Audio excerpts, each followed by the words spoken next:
Right, good morning everyone. Welcome to the JB Claret YouTube channel where we bring you France against Australia in the World Cup today. After the events of yesterday, the wonderful game between Portugal and Spain ending 3-3, we've had a chance to catch our breath, have a little nap, and we're back straight at it for another big game. The venue today is the Kazan Arena in Russia, and the lineups have been announced. We are 10 minutes away from kickoff. And the France team as follows. I'll follow with the Australian team, but we'll start with France. Lloris in goal. Then you've got Pavard, Varane, Umtiti, and Hernandez in defence. You've got Tolisso, Kante, Pogba in a three-man midfield, and then the three up front is Mbappe, Griezmann, and Dembele. Substitutes as follows. You've got Kimpembe, Lamar, Olivier Giroud, Matuidi, Steven Nzonzi, Steven Mandanda, Rami Fekir, who nearly had his move to Liverpool sorted and then things went wrong, Sidbey, Thavian, Mendy and Areola. And then for Australia, there will be a few familiar names if you're of the English persuasion, but in goal is Matt Ryan of Brighton, and in defence we've got Risdon, Sainsbury, Milligan and Behich. A four-man midfield of Leckie, Jedinak, Moy and Cruz. Then it's a 1-1 up front with Rogic and Nabut. Substitutes are as follows with Degenek, Meredith, Tim Cahill. Could make an appearance. He has a bit of a goal-scoring record in World Cups. He could join Cristiano Ronaldo on 4 goals in 4 World Cups if he was to score today. We've also got German, Luogo, Juric, Jones, McLaren, Arzani, Vukovic, Pretantos, however you say that one, number 21, and then Irvine, which is a lot easier to say. The referee is Andreas Cunha. So, a few interesting things about the team news. France's Djibril Sidbey has been passed fit after a knee injury.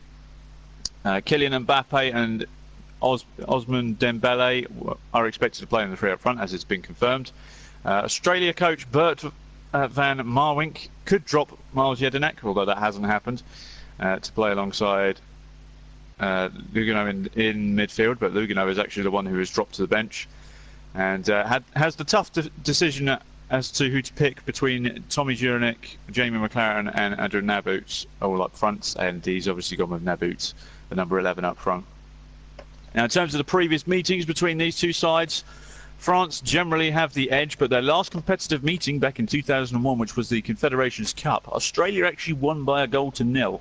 So it's in terms of competitive action, they have the edge in that sense. But the last time they met, which was in 2013, France drummed Australia 6-0. So anything like that today, and I'm sure the French will be happy. We are a little while off kickoff yet. We've got about 5 minutes. Once the teams are in the tunnel, I'll be handing you over to John Stuttard, who is our commentator today. The teams are now in the tunnel, so I will hand you over in just a moment. One last thing, in terms of the comments, keep them clean, talk about football. Good morning, Russ, and don't forget to vote for your man of the match when it comes to it towards the end of the game. I'm sure John will remind you. But if this match is anything to go by, if Portugal-Spain was quite the game, this has certainly got quite the game to follow up with. Anyway, I'm going to hand you over to John Stuttard as the teams are coming out of the tunnels now. It's France against Australia in the World Cup. Over to you, John. Thank you very much, Chris. And to quote the words of a famous cricket commentator, ironically from Australia, the great Richie Benaud, who's sadly no longer with us. Good morning, everybody. The teams are out here in Kazan for the first of our 4 live matches, and of course it's going to be an absolute commentary fest here on the JB Claret YouTube channel. As I said, this is going to be an absolute thriller minute, and if anything, if we get anything in the sort of match that we had last night between Portugal and Spain, I think we're going to be in for one hell of a tournament. The teams are out now and they're preparing to do the national anthems in just a second, and we'll bring you those in a second. And it's now time for the national anthems.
Sung with great gusto, both national anthems, and I think it's going to be a very highly charged atmosphere here in Kazan today, where the temperature's 19 degrees Celsius. It's a sunny day, and it's also a humidity factor of 32% humidity. As the captain Juranek of Australia shakes hands with Hugo Lloris, who's the French captain. Of course, the last time we covered France, they lost the final of Euro 2016. And this is going to be their lineup with Hugo Lloris in goal. Then a back four of Benjamin Pavard, Rafael Varane of Real Madrid, Samuel Umtiti of Barcelona, Paul Pogba in midfield there, Antoine Griezmann up front, Kylian Mbappe, the central striker, Ousmane Dembele, the other striker of Barcelona, Tolisso, one of the three midfielders, N'Golo Kante, of course, of Chelsea, and Lucas Hernandez, the other defender. And they're going to play 4-3-3, so a very attack-minded formation from Didier Deschamps, who's really yet to prove himself, who's had tournament experience, Euro 2016, in reaching the final, and almost getting them over the line. The referee today, Andres Acuna of Uruguay, and the two linesmen, Nicolas Taran and Mauricio Espinosa, are both from Uruguay. The fourth official, of course, is from Chile.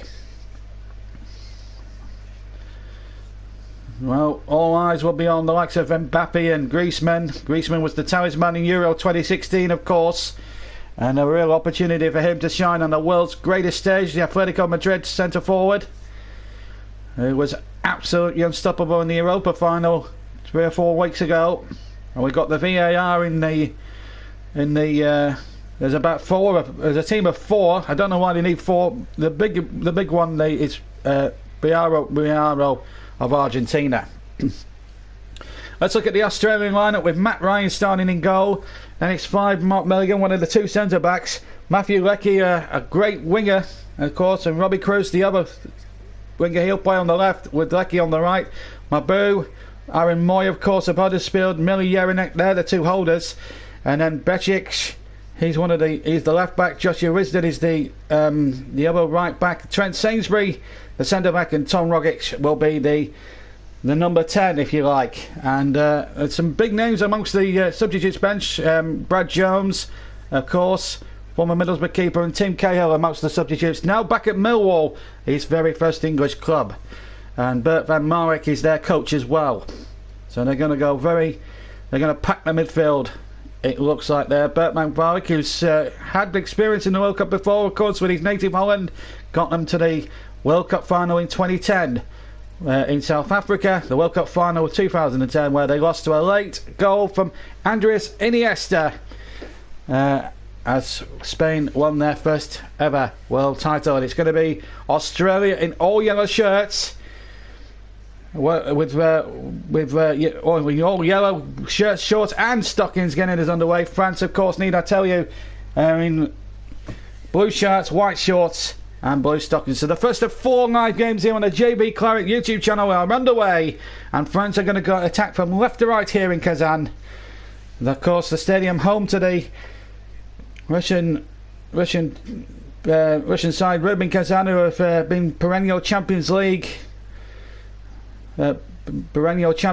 contenders for quite some time, of course, or participants, as Pogba gets beaten to it in the air, and that's going to fall for the goalkeeper Hugo Lloris, of course, of Tottenham Hotspur,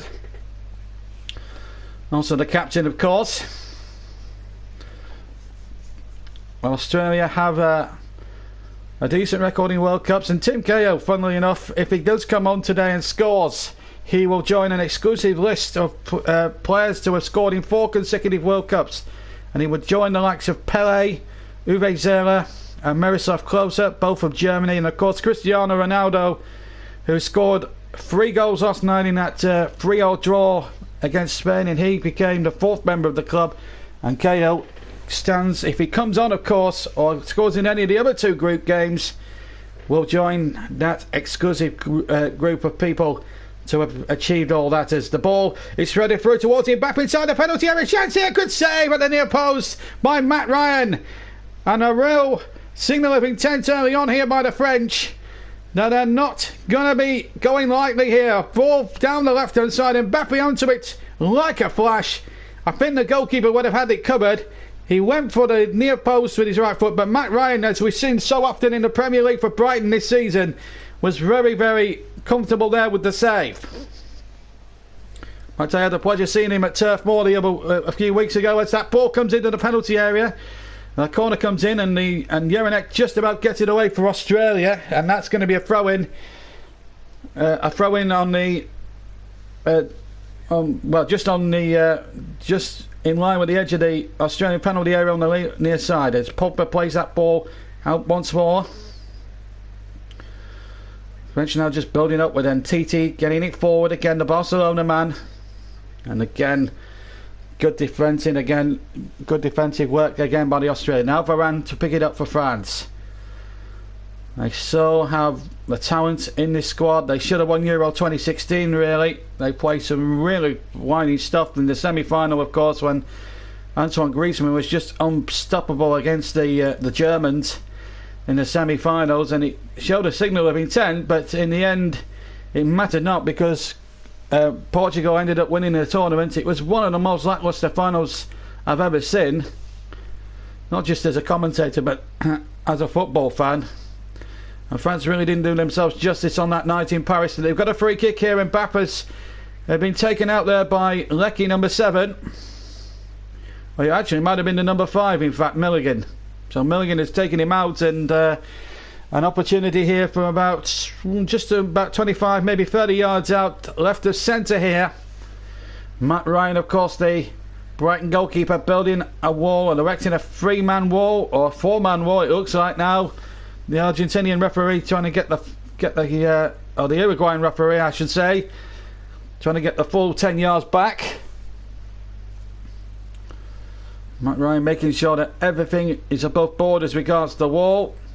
The Uruguayan referee is happy that the 10 yards are there, and the vanishing spray comes out in force. Pogba and Griezmann are the 2-men committee here. Will it be the right foot of It looks as if it's going to be shaped up for either the left foot of Griezmann or the right foot of Pogba. Which one is it going to be? It's going to be Pogba over the wall with his right foot, and it's straight down the throat of Matt Ryan, who just patted the ball into the ground and then caught it at the second attempt.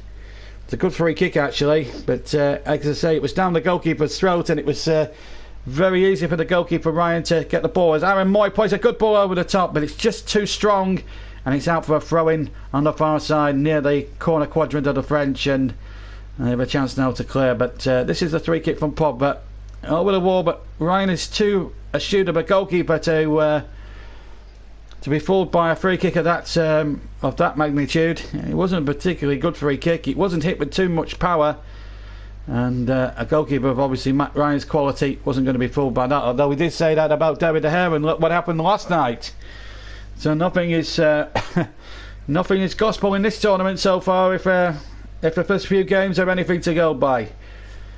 We had a few unbelievable moments so far. Russia winning 5-0 was a great moment, and I had the pleasure of commentating on that one. And then obviously the 3-0 last night, and Iran winning of course last night. So many stories already, and the World Cup's not even 3 days old yet, and we're only into the third day. And now a chance now for the French again. They're breaking forward in numbers again, and it's Dembele now, the number 11, coming forward down the left-hand side. Pogba knocks it on. Griezmann will try a shot, right-footed! Oh, right-footed rather, and Matt Ryan down in the way to his left. Fields the ball pretty well there in the end, but France really looking really strong in the opening exchanges here. We've been playing 5 minutes here in Kazan, and already France have forced a couple of shots on goal, at goal, and on target as well. And Griezmann certainly looks in the mood. Here's Pogba now in the midfield for France, touching it on, and now the ball comes forward again, and they're just absolutely laying into the Australians here. I think the Australians' tactics here will be just to try and soak up all this French pressure, because on paper France have the better team, but as Chris Whiteman said off air to me before we came on the air, because we do have a little discussion before we did come on, since when the games won on paper, and he's quite right of course. Here's Pogba. And of course Chris, in between presenting this one today, is prepping for the Argentinian-Iceland game. Of course, Iceland's first competitive tournament game since they were beaten by France. But and of course, who can forget their marvellous win against England two years ago? And well, and we're going to see the old thunderclap for the first time in the tournament today. And what a spectacle that's going to be. That's a foul there. Silly challenge there. And that's surely going to be another free kick to the French here. Risden going in pretty hard, although the French player there probably tried to calm the referee. Hernandez probably went down a little too easily perhaps. Certainly for my liking.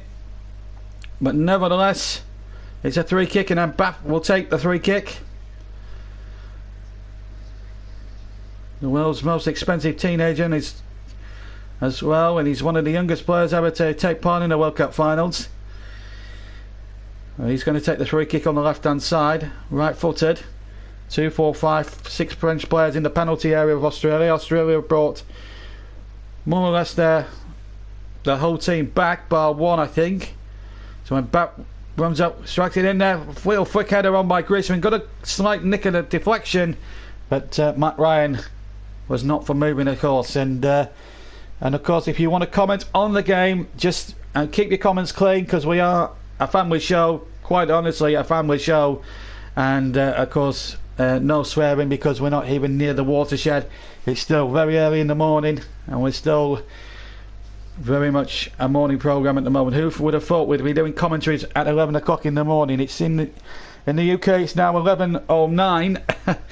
And I'm usually in bed with a few cornflakes chilling out, but not today, because we are endeavouring to bring you all the best that is the 2018 World Cup here in Russia.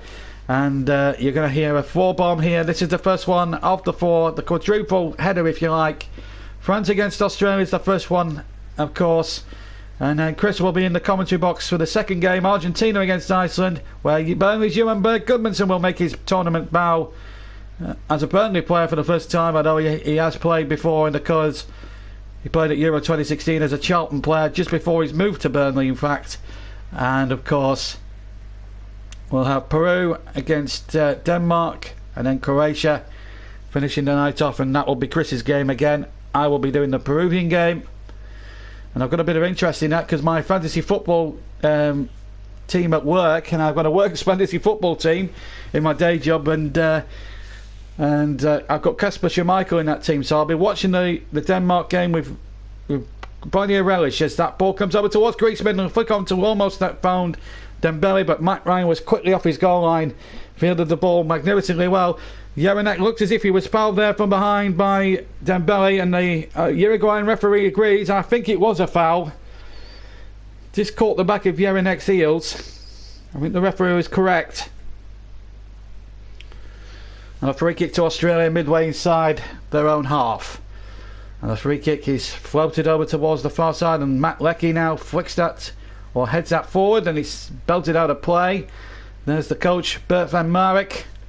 As I said, he's got Holland, got the Dutch to the final in 2010. It was a real blood and thunder, rough and tumble sort of final, which saw Nigel de Jong sent off in extra time in that match before Iniesta won it with 6 minutes of normal time to go in extra time in Johannesburg back in 2010, of course.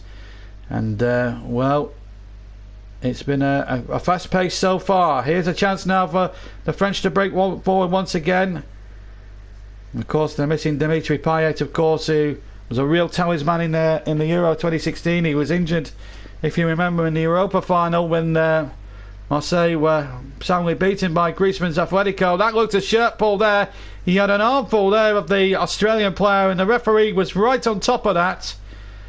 Silly foul to give away here, and on the Aussies have got a real opportunity here, and if they can strike a first goal here, wow, it sets the game up a treat.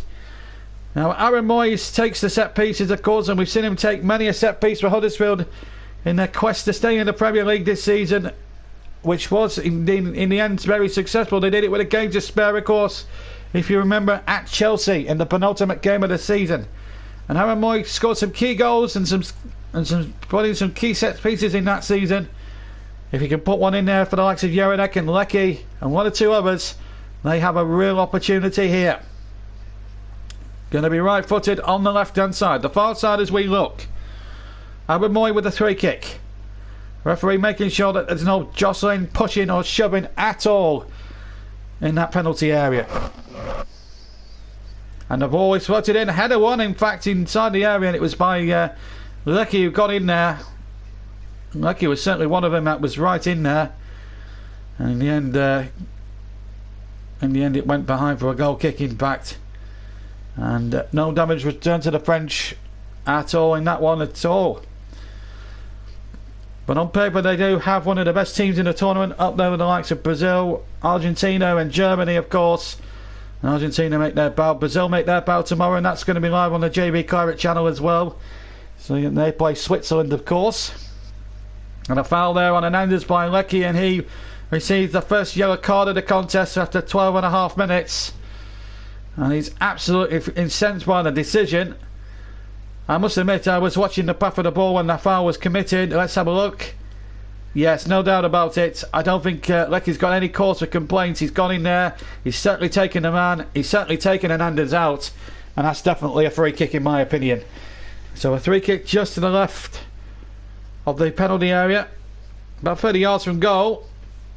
Matt Ryan has had a couple of things to do in the opening 13 minutes. He's got to face another opportunity here. And it's going to be floated in by the left foot of Antoine Griezmann.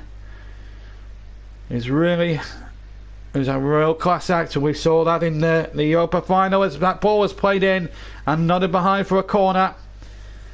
Aaron Moyes got back there in the 6-yard area to nod it over the top. And now we've got a situation here that the French need to exploit the Australian defence. Dembele to take the corner from the left hand side. 2-4-5 French in the wall as that corner in the penalty area as that corner came in, and the header back, of course, didn't come off in the end for the French. And of course, during our coverage this afternoon, we'll keep a check on the happenings of the England camp, of course, as they prepare for their first match, of course, in the tournament, and that's against Tunisia, and that's a game you can hear live on the YouTube channel on Monday night. Join me at 6:45 on Monday night, and you'll hear full match commentary live against Tunisia. So that's England against Tunisia live, of course, on the YouTube channel. There's a chance here for the French there as the ball was threaded through. I think it was in back through the middle, and in the end Matt Ryan was quickly off his goal line again. Still 0-0 here. And here's Sainsbury now, number 20 for the French, for the Australians rather. It's not easy commentating in the morning. I'm still waking up. I've had a couple of coffees and a bowl of cornflakes before I came on the air.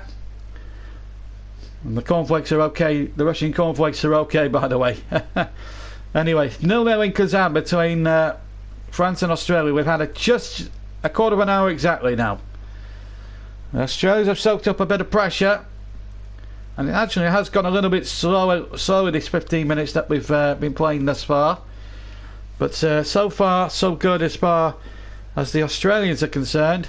That the clean sheet is still intact. They've had a couple of sighted, they've had a couple of set piece opportunities that have not really threatened Hugo Lloris too much, but it's been that sort of a first half really where it's just ebbed and flowed as far as the French is concerned. As a long ball forward up towards the number 7 Matt Leckie.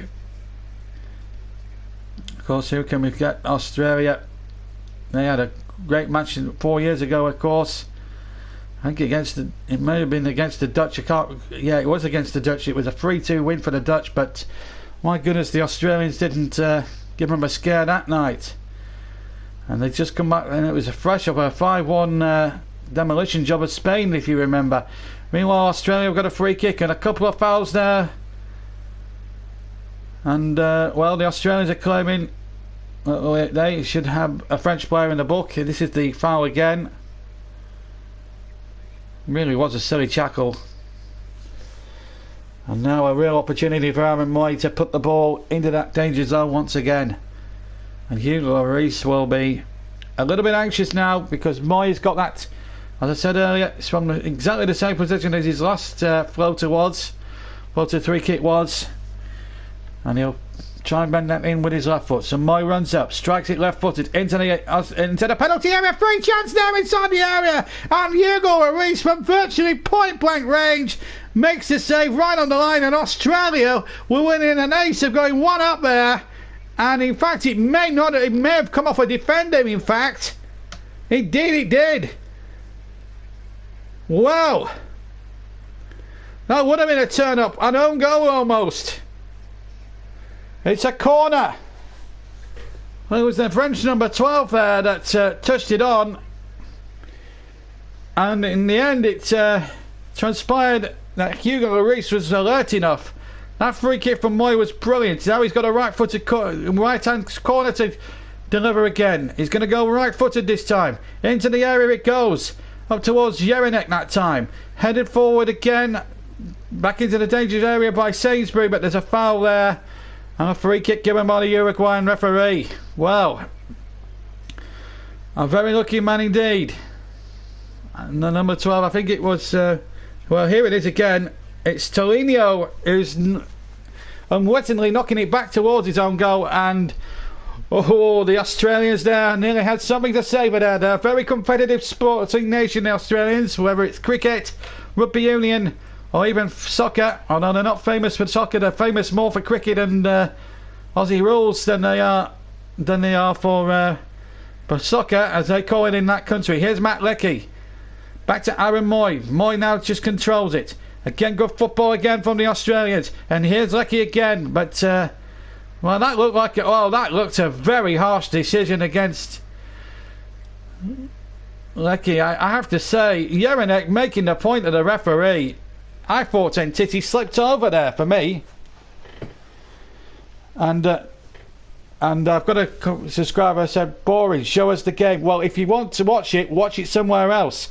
I can't show the game because it's FIFA, because FIFA will take the video down and my channel will be taken off as as a result. So I would suggest you go and watch the game somewhere else if you don't like it. Okay, thank you for your comment though. It is at least it stays within the boundaries. But if you want to watch the game, find somewhere else to watch it, because we're not permitted to show any footage because FIFA will take it off us. It's a live audio commentary. Surely you've got to favour that. Meanwhile, back in the game, there's another foul here. The Australians here are incensed by a couple of the Uruguayan referees' decisions. Jelinek absolutely pleading the case. Well, nothing in it for me.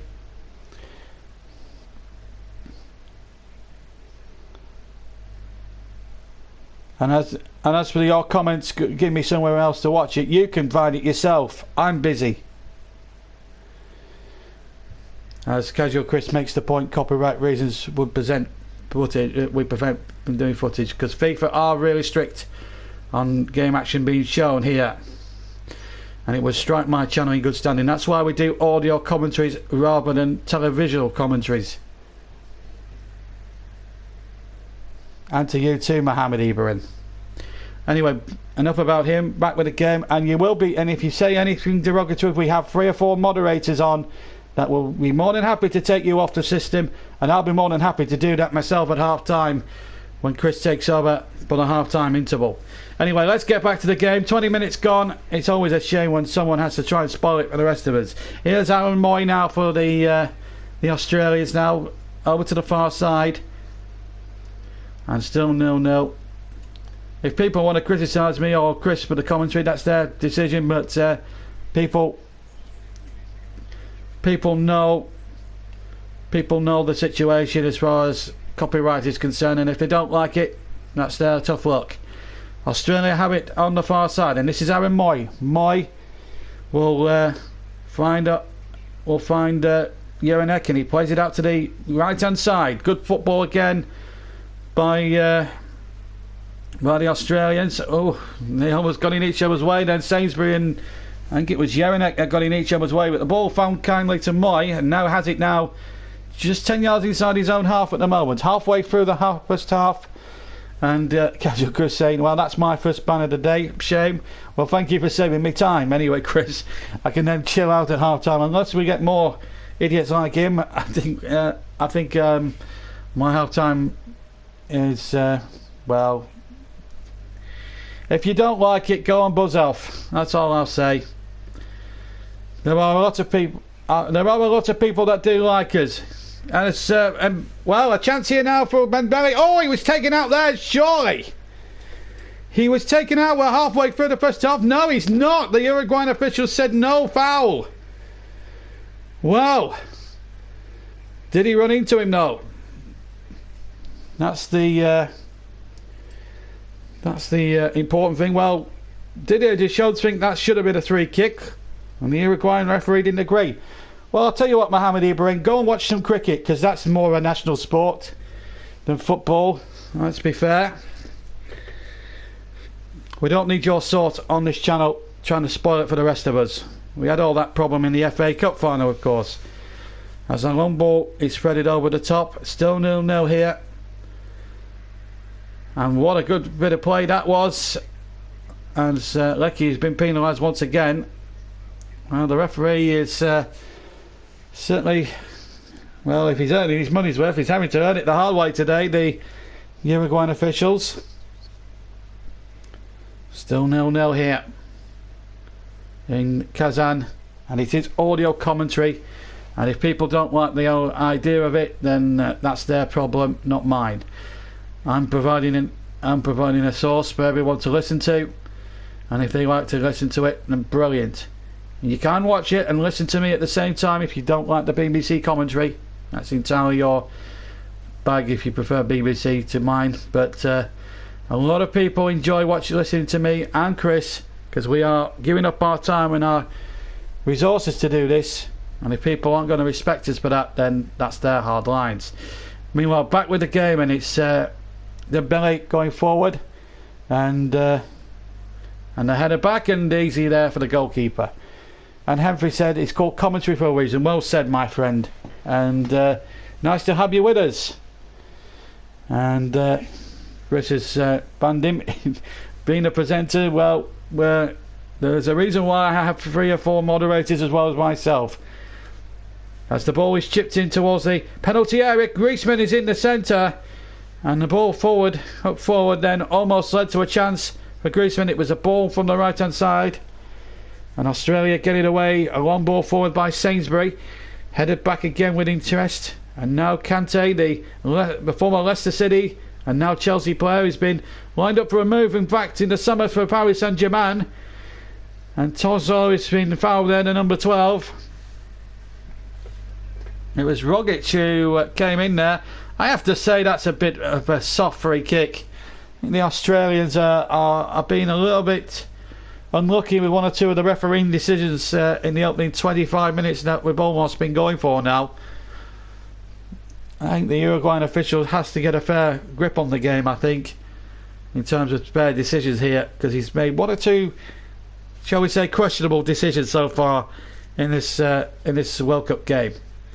Still 0-0 here in the group phase between France and Australia. And the ball knocked back there towards Mbappe. And a good turn there. Oh, and I thought for a moment Mbappe there. He showed some great skills. But then he lost it. And now a chance here for the Australians to break out. But the ball is out for a French throw. Although Mabou would, well, I think for a second was arguing that it should have been an Australian throw-in. But just seeing a replay of Mbappe there, and Sainsbury did really well there right at the last to sweep the ball away from Mbappe at the last second. Otherwise, I think Mbappe might have been through there for number 1 there for the French. Hernandez knocks it forward to Pogba. Pogba back to Ntiti. Now Varane. Or Kante rather. Varane gets it forward, a long ball forward. Chance here for Mbappe to chase. But again, Sainsbury doing well. Shepherding the ball out for a goal kick. And the Australians tactically are getting it right. And that's a credit to their coach, Bert van Marwijk, because on paper they are going to be second-raters compared to, with all due respect to them, they're going to be second-raters and underdogs compared to the French here this afternoon. Or this morning, I should say. I think it's afternoon over in Russia, but in local time, but back in the UK it's still morning, and it's now coming up towards 11:30 in the UK. If you're listening in the UK, everywhere else I'm sure you'll be all around the world. Tell me what time of day it is and we'll tell it to suit your needs. As the header is won by Jelinek in the centre circle just inside the French half. Down the ball down the right hand side. And the referee giving a free kick. He's given a lot of free kicks here to the referee. So far in this game, it's Pogba on Lecky. That's another debatable one, but it's a free kick to Australia on the right hand side, just the right hand side of the penalty area, but about 30 yards from goal. So obviously not, the angle isn't there for the shot, but it's certainly there for the cross. Varane and then City will have to be on their guard here. And Jelinek, the big captain, forward from the back. French will have to watch the offside as well. They're trying to play a high line. There's a bit of pushing and shoving going on there, involving Samuel Ntiti, the Barcelona man. That Frenchman doesn't look a full 10 yards back as that ball's swept in and well taken inside the penalty area. There's a little bit of a crowd scene there. And Hugo Ruiz having to stretch like Stretch Armstrong to take the ball and pluck it out the air, and he did absolutely superbly well. Great piece of goalkeeping, of course, and so far so good so far. And 0-0 it is between France and Australia here in the 2018 FIFA World Cup in Russia. And already look at that now, and a World Cup would not be the same, as I said the other day, without a Mexican wave. Fantastic. It's good to see the Mexican wave in full swing as we go forward again, as France go forward down the left hand side. But again, good tackle there by Sainsbury, who's positioned himself really well. And in fact the ball has gone out of play. I don't know what's happened there. Was there an injury of some sort? We seem to trot on the ball. I think the referee's giving I don't know what he's giving here. Is he giving a throw-in? I don't know whether there was an injury. I didn't see anything untoward there. That's a strange one to me. Coming towards half an hour. And this is the first of 4 live matches, of course, to come in this FIFA World Cup today. In fact, the ball had a puncher. That's why it was put out of play. And Chris, my presenter for this first match, putting me well and truly in the picture. You'll hear from him, of course, at half time and at full time. And our broadcast is due to finish at just about 1 o'clock in the afternoon, and then we'll be back on the air at around 10 to 2 for the second of our matches. And that looked like a free kick to me. And the referee for Australia, but the referee playing on. Well, to say he's given a lot of free kicks, he didn't give a more obvious one there than that. And now here come the French coming forward now. Over to the far side. Oh, lovely skill. Over the far side. Can he get the cross in? Good football again. Pogba was waiting on the D. And again, good blanket Australian defence. The yellow-shirted Socceroos doing well, but now Pogba chipping it in there. Griezmann first touch was a little heavy, and he allowed Sainsbury to get back there and stop him going any further. It's out for a French throw, nearly level with the Australian penalty area. Hernandez takes the throw to Pogba. Pogba turns and pirouettes. Shows some great control there again. Pirouettes a second time. Gets the ball across now, and a chance now for the French to come forward again. We've had half an hour. France 0, Australia 0 in the opening round of the World Cup. Of course, the group phase is 3 matches. Just to show you of the format, 3 matches each. The top 2 qualify for the last 16, and then it's straight knockout from then on into the final. Still, here's N'Golo Kante, who's had a remarkable rise in 2 years. He was a virtual unknown in 2015 when he signed for Leicester. Played a key part in their title-winning success of 2016. Went to Chelsea and he's shown that same consistency. He's won another Premier League as well as the FA Cup last season, or the season just gone actually. And of course, just to remind you that the fixtures came out of course on Monday, and from a Burnley's perspective, Burnley play Southampton on the opening day, and Watford of course, as the Clarets match, will return in fact in July, when we'll be covering hopefully some of the European stuff that we've got lined up as well. So the Clarets match will be turning a little bit shorter, a little bit earlier than usual next season. Next month we'll be returning, and of course we'll be covering the Premier League in great detail, of course, on the Clarets match live, and of course Premier League action as well, FA Cup, League Cup, Champions League. We'll have it all covered next season on the JB Claret YouTube channel, plus LTF and things like that. And it's all going to be coming your way next year. As for this game, Talisio plays the ball out towards the far side. The right hand side, Talisio gets the ball back once again. Still 0-0. Pogba, little dummy there towards Dembele. Dembele now, a chance here now on the far side for Hernandez. Plays the ball into the area, and in the end, the defender got back there just in the nick of time to save Australia, because it was a real punishing ball into the penalty area by Hernandez, and another ball's gone by the wayside. That's popped as well. So we're waiting for another ball to come onto the field here. This is the cross by Hernandez, and yeah, good defending. Dembele to take the corner. It's going to be long because there's no one going for the short one. Right footed into the penalty area. It's too close to the goalkeeper. Under no great pressure. Had a good few yards between him or any other player. And in the end, Matt Ryan, with the most easiest of catches, did very, very well there for the Australians. We're inside the last quarter of an hour of the first half here in Kazan, and so far we haven't seen a goal yet in this game. Anyway, that doesn't mean to say that we won't get one. because surely there's got to be goals in this game.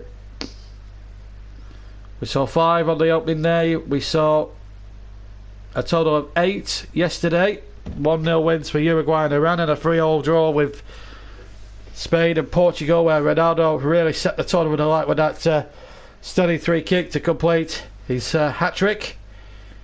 The first of this World Cup tournament, of course. He's now the top scorer with 3 goals in the tournament. As Kante now comes forward. Bubba Leicester man. Here he is now. Kante now has the ball. Plays it to Ntiti, the Barcelona man. Now Hernandez. Back in field to Pogba. Pogba back to Kante. Kante now doing well. Moving the ball around at good pace now. Griezmann with a little flick round the corner. Almost got Dembele in. And Mbappe wins it now for France. This is good football again by the French. They're looking very ominous in the moment. Tolisso has the ball now for the French. And again they're just playing it down the right hand side. They're looking for space here. But this blanket Australian defence not giving them a sniff at the moment, as we're now inside the last 10 minutes of the first half. Plus stoppage time. Hernandez might get there, but again the Australians, wonderful defender. A cool header back to Matt Ryan. And that's been the story of the match. Real frustration really for the French so far in this tournament. Yet to have a 0-0. We've been playing the tournament now 4 matches old. This is the 5th match of the tournament. And Moy wasn't on the same wavelength then, and here's a chance now for Mbappe. But again Moy got back, and that was good play. Good recovery. Good recovery from the Australians, because they lost the ball really cheaply there, and Aaron Moy got the ball cleanly. What a good tackle that was from Aaron Moy of Huddersfield Town. Really good defending it was, and he did remarkably well. Still 0-0 here, as Varane plays it out to the far side. The French still looking for that opening goal of the tournament for them. Australia have come close for an opportunity that almost turned into an own goal from an Aaron Moy set piece. So they've come close as well. In fact, if you totted the chances up and how good the chances were, you'd say the Australians had the best one of the lot. Here's Mbappe now edging the area, but the whistle has gone for an infringement inside the Australian penalty area, and a free kick it is to Australia.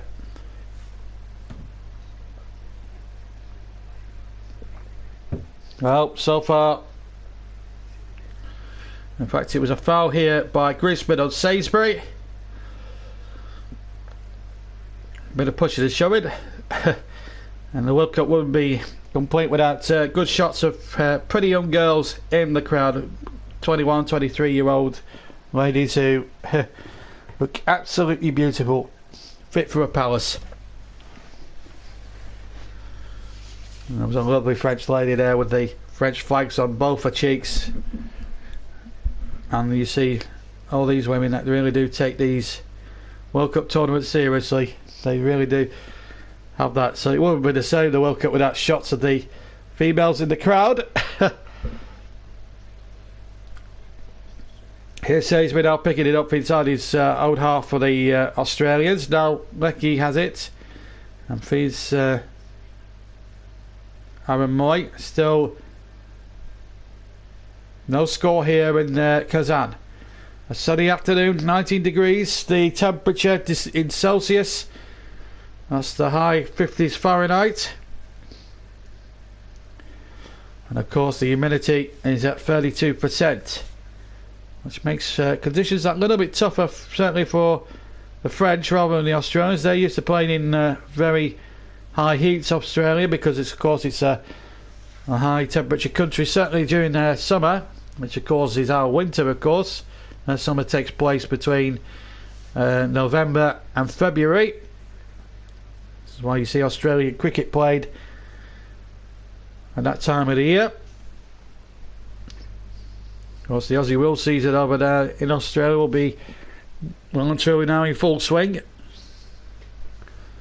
And the rugby season, of course, because it's their winter, of course, in of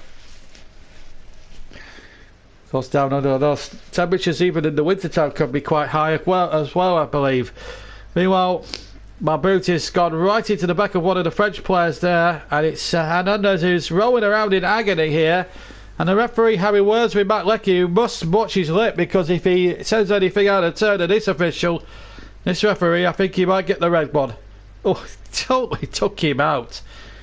I'm surprised that the referee hasn't taken strong action there, because I tell you what, in a Premier League game that would have been at least a yellow, if not a red. And I've seen red cards for less than that. No wonder Didier's shots looks livid. Still 0-0. I don't think the Uruguayan referees refereed it with any real conviction in this first half. Although when we hear Chris's thoughts at half time, I'm sure he'll have his own view of things. But I have to say, I don't think the Uruguayan referees lived up to any standard. I think he's been worse than some of the English refs. The way he's been stop-starting the game, it hasn't helped the flow. I like to see a World Cup game with a genuine chance to flow. And I have to say, the referee in the game last night was a real believer in that. Even if he gave one or two dodgy decisions, he still gave the game every chance to flow. And I respect a referee that tries to do that. There's been too many free kicks given, or trying to play for free kicks for my liking, and it's not made the flow of the game any good at all. But to be fair to the Australians, they've dug in deep and arguably have created the best chance of the game. So you've got to give them a bit of credit and a little bit of respect as Moy plays it back to his goalkeeper Ryan. Plays, of course, for Brighton and Hove Albion. This is Sainsbury. Not the supermarket, but a different Sainsbury. 0-0. And it's been pretty good. And of course, you have the opportunity as Emma to vote for a new feature this year for all our live games, the JB World Cup Man of the Match. And for all our live World Cup games this summer, you have that opportunity. And the voting will start at around the 60th minute mark in each game that we cover live. So we've got 4 awards up for grabs this afternoon in all our 4 matches. And from the 60th minute onwards, you, the listener, will have a chance to vote in the comment section, the live comment section to the left, the right of the screen. And you'll have that opportunity now as we're inside the last 4 minutes of the first half. Still goalless here in Kazan between France and Australia. But Australia have come close. It was almost an own goal by Tolisso that put the ball through his own net. This is Hernandez now down the left-hand side. Hernandez up against Lecky, who's on a yellow card, of course. Infield, of course, to Tolisso, number 12. Plays it in towards Griezmann. Griezmann looked as if he was taken out there. The referee wasn't interested. I don't think it was a bad challenge, I have to say. We're coming up towards the latter stages of the first half here in Kazan, and the ball played back again, and front forward without conviction. And I have to say the Australians have fought and fought in this first 45 minutes. It's down to stamina now in the second half. Will they have the stamina? Because the French have certainly got the quality to punish any team that's low on stamina, and that's going to be the crucial factor here. So still 0-0 here, and we've had it all except a goal. Free kicks, ball punches, we've had the lot, but again, we've had 1 or 2 controversial moments from our Uruguayan official, who really hasn't stepped up to the plate yet in terms of looking after the game, as Kante tries to go forward on the right hand side, but he can't get forward. Oh, it was stopped, Bravo there, as in Titi gets it back to Lloris, whose save really from his own man was a crucial moment in the game, because if that goes in, Australia then have a foothold and have a goal to protect, and if that goes in, that changes the whole mindset of the game. This is Griezmann, this is Hernandez rather on the far side. Now Tolisso, who really put through his own net. He's got Kante forward, just to the right of the centre circle. Back in field again to Pogba. 20 yards from goal. But not chipping out towards Griezmann. Griezmann almost getting on the end of it. And Sainsbury with another important intervention, getting it away for the Australians. He's had a good first half, the number 20 for Australia. I've been really impressed with Sainsbury. He's been really superb. Then a cross stabbed in with the outside of the foot. Hooked away once more. My word. That's great defending from Sainsbury. He's done absolutely superb there, because if he doesn't get anything on that ball, Griezmann has practically got a tap in and a 3 shot at Matt Ryan. So what a goal saving challenge that was. I've been really impressed with Sainsbury. He's certainly up there in the vote, in my opinion, for man of the match so far. We've been playing 43 minutes.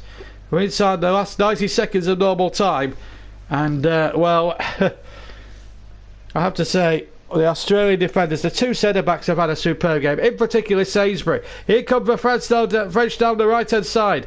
And here's a chance now for Burnley, gets the ball in, and again, this time too close to Matt Ryan. Griezmann wasn't really offering too much support inside the area, and he would have had to have worked a miracle to have got it to Antoine Griezmann, who holds his hand up and apologises. But I'll tell you what, Bert Van Marwijk, the two managers will feel a lot the happier of the two, because let's face it, on paper Australia were the underdogs and second raters, but been far from it in the first half. They've really dug it deep and arguably could be winning this game, because the French at the moment have not really offered too much apart from the first 10 minutes. Having said that, though, it's not for the first time now that Sainsbury's had to make 1 or 2 interceptions inside his area, and he's done it terrifically well. And here come the Aussies now. A real chance now, left hand side, ball into the area, chance here for Lecky inside the area, almost came to it, shot comes in, back in and over the top. Oh, the Australians almost finishing the first half with a real flourish there. They had a good break down the left hand side. Matt Lecky was so close, and then the left foot is shot over the bar, well, just wide in fact. Well, it almost came right for the Australians, nearly enough in the end, and all the Socceroos, the supporters of the Socceroos thought it was in. We're into stoppage time in Kazan. Wow, what a first half it has been. We're going to have 1 additional minute. I'm just looking at the big screen, and it's 1 minute of added on time. What a first half. And Chris Whiteman will be preparing as well for his game this afternoon, and as well as presenting this. And well, it'll be interesting to hear his thoughts in about 20 seconds from now. Ball intercepted again by Lecky. He's walked a real disciplined tightrope. He got a harsh booking in my opinion, but he has said some things out of turn. We're now inside the last 10 seconds of stoppage time. It's taken the television people to actually realise that. We played the 1 minute. The Uruguayan officials have checked his watch, and there goes the whistle. Wow! We almost had a sensation at the end of the first half. Australia almost in the lead. They came very close when Hugo Lloris was required to make a save. But Tolisso, his own player, put it through his own net, and Australia really have created the best of the opportunities. France, apart from a couple of flurries, haven't really troubled the scorers as much. And well, it is a turn up here. Australia arguably should be in front, and Sainsbury for me has made some goal saving tackles that have kept Australia right in it and have been superb defensively. In fact, Chris is going to be away for a few moments, so I'm going to have to take over the scene at half time for a second or two. In fact, I'm going to have a couple of minutes break after that, because obviously but there's been so much to talk about there in that first half, and I have to tell you that it has been an amazing first half. But well, I'm going to take a couple of minutes break, then come back, because I do need to lubricate the throat a little bit. But I'll be back in a couple of seconds with the scoreline here, 0-0 between France and Australia. I'll be back with a little bit of an assessment of the first half, and then Chris will take over for a couple of minutes when we come back.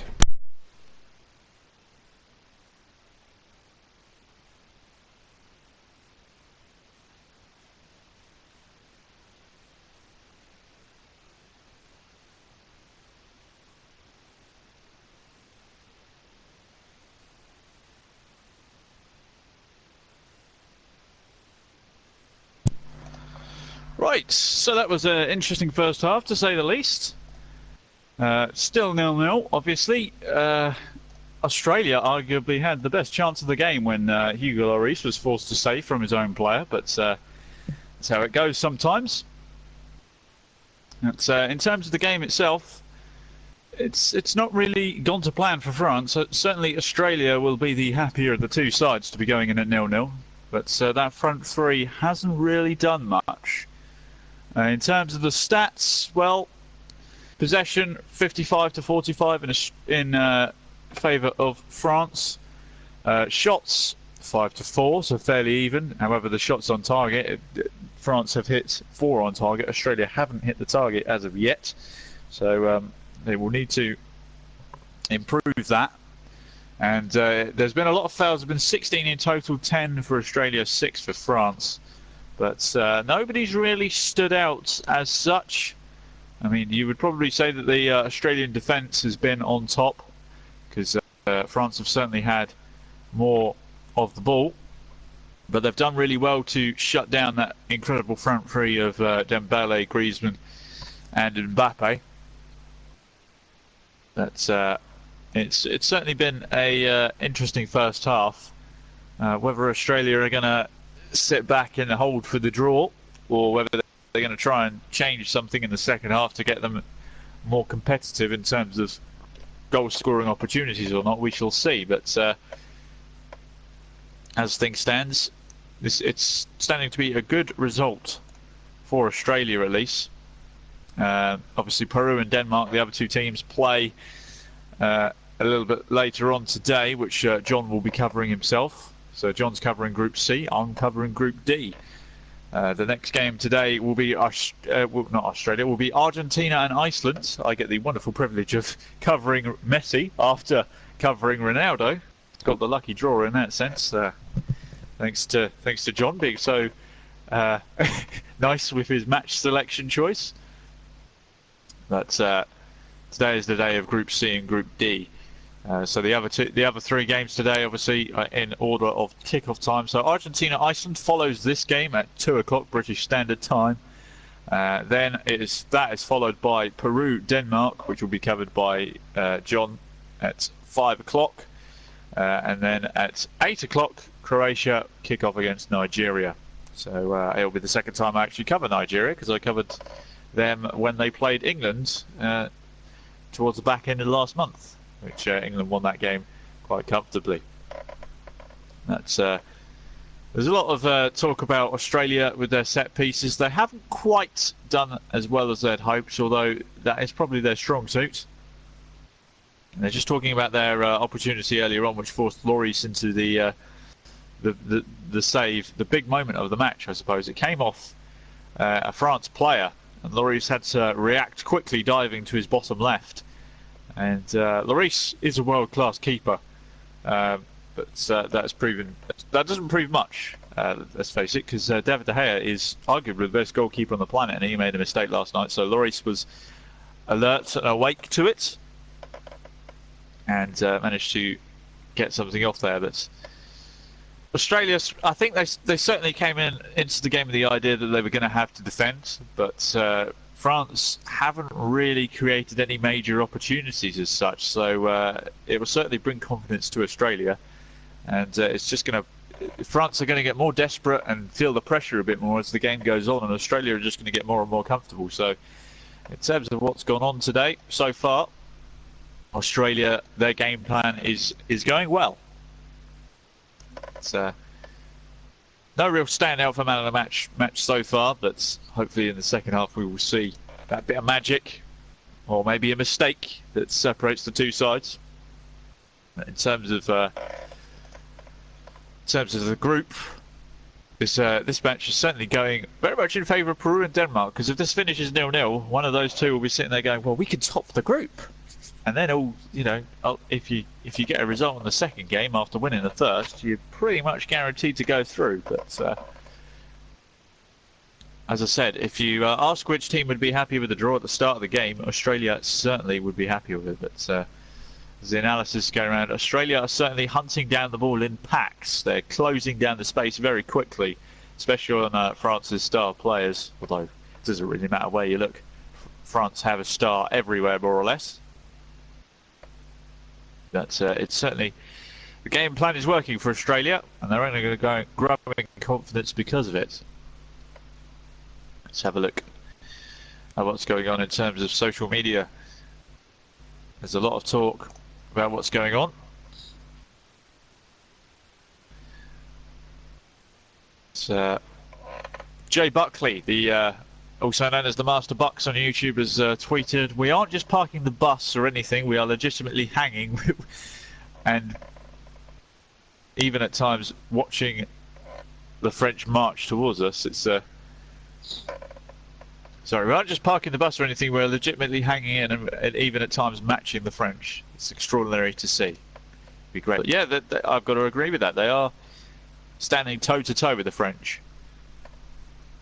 There's certainly been a lot of free kicks given that are unwarranted. This referee, he hasn't really covered himself in glory, but it's been a difficult game, to be honest. Every refereeing decision is going to be criticised, but it's tough to be a referee at World Cup. Let's talk about the other games that have happened in the tournament thus far. I'd like to talk about the wonderful.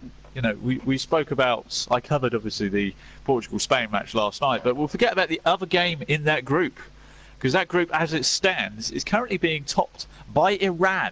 Of all teams, you wouldn't have predicted that early on, but Iran currently top Group B, as they got a late victory against Morocco. So Iran currently ahead of both Spain and Portugal in Group B in dramatic fashion as well. They scored a last-minute goal to. It was a last-minute own goal as well, I think, which gave Iran only their second ever victory in a World Cup. So it's incredible scenes. And then obviously Uruguay won their match as well. They're in the same group as Russia. So it's been an eventful first 3 days, but hopefully we will see some more going on in this match, because so far it's not been a snore fest, but we've had everything but a goal, and we could certainly use a goal to liven things up.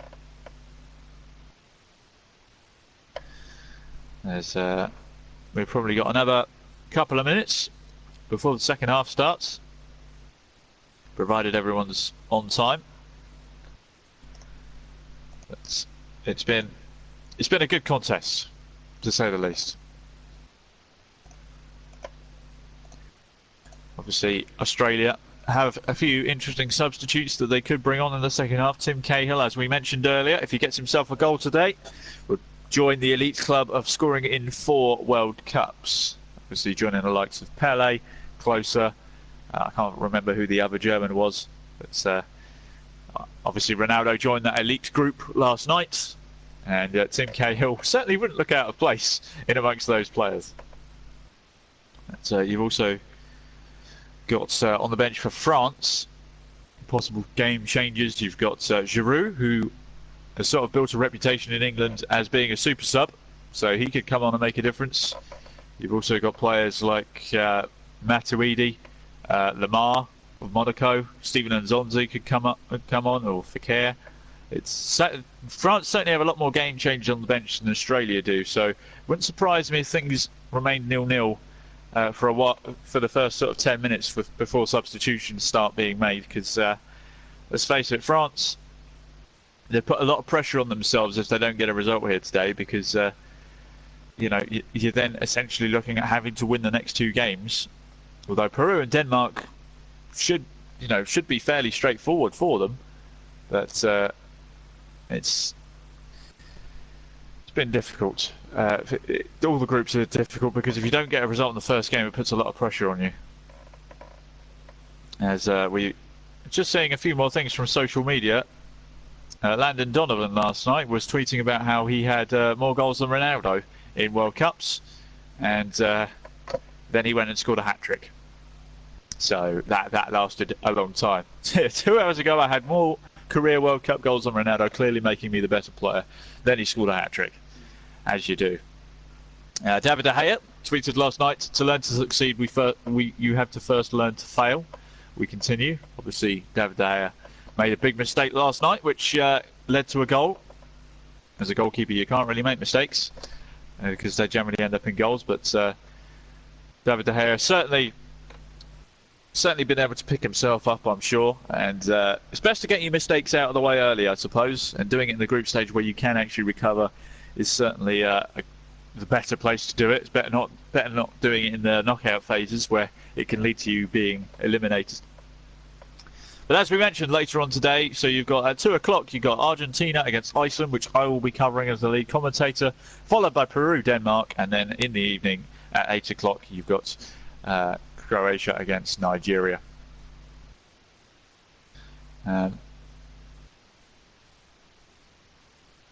But other than that, today, so far today, it's not really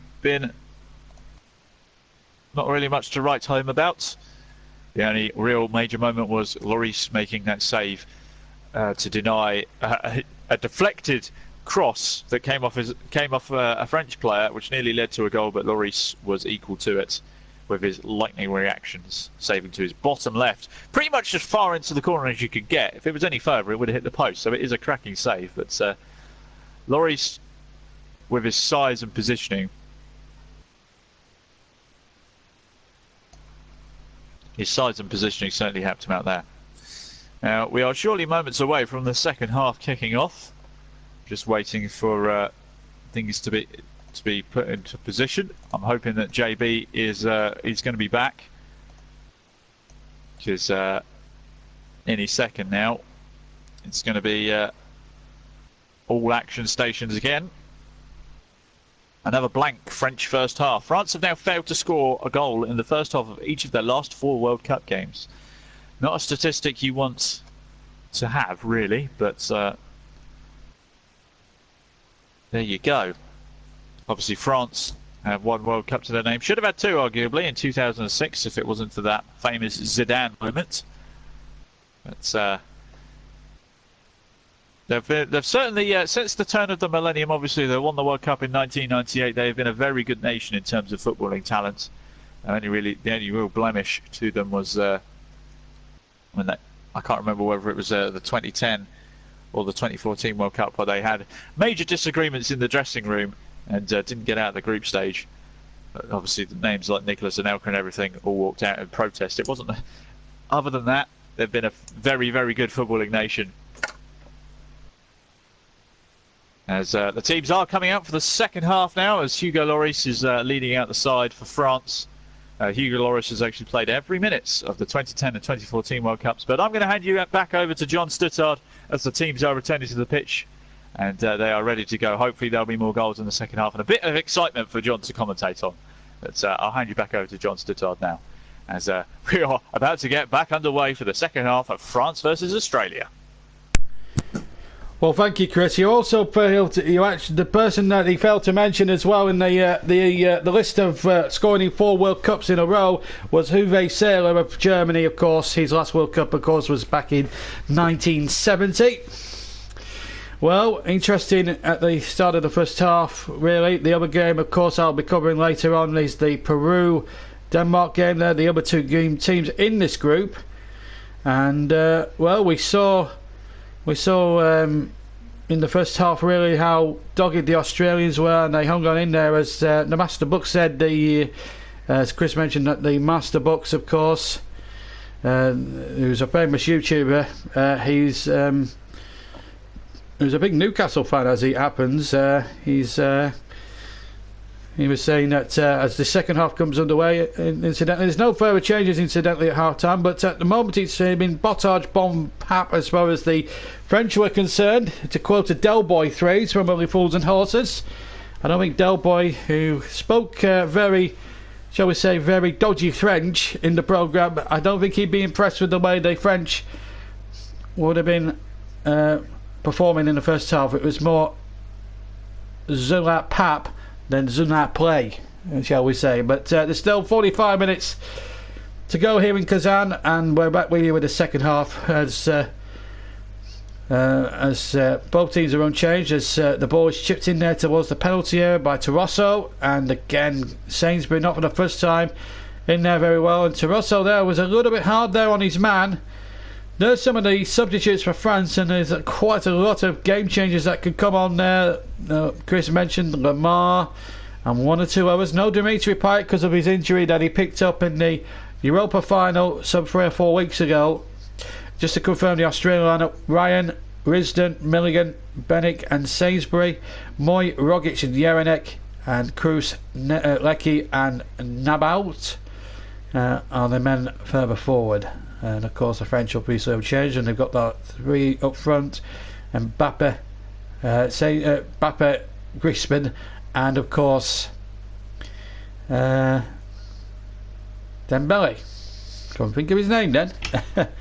Anyway, back to the game now in the second half. France are second the goal to our left, to our right rather, and they win another throw in on the left hand side. And Mbappe will take it. He's the youngest player ever to compete in the World Cup, and Hugo Lloris, another statistic for you, is making his 99th appearance for the French here this afternoon.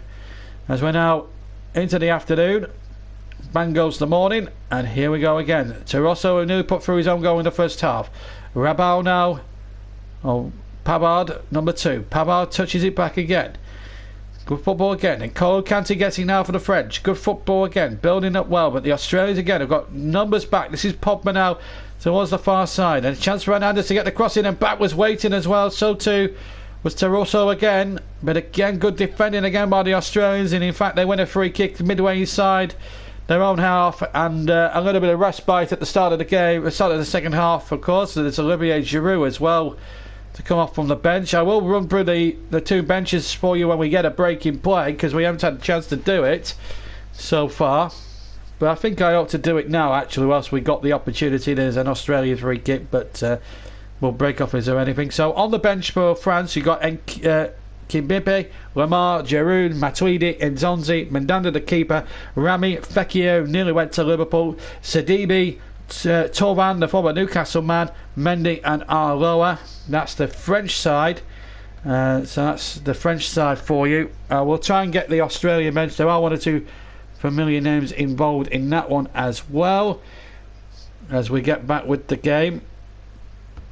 And you're missing nothing. There's a Frenchman gone down there. It's Hernandez and Leckie again involved. I think that's purely accidental. It wasn't what you call an elbow, but it was a bit of a hefty challenge by the Australian, but I don't think it's worthy of any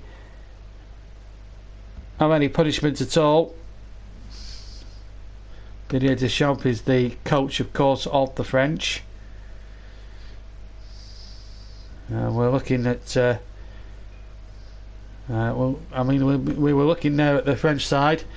I have to say that the Australians, as far as blanket defence has been concerned, they've been really well. Absolutely, Anonymous has been on, and he says Griezmann, Mbappe and Dembele are very similar skillful players. Maybe it's a time to help link up play, and maybe Giroud could be just the man to provide that, because I think there's a real opportunity there for him to really go forward and try and do something really spectacular there. But at the moment here, it's 0-0, and so far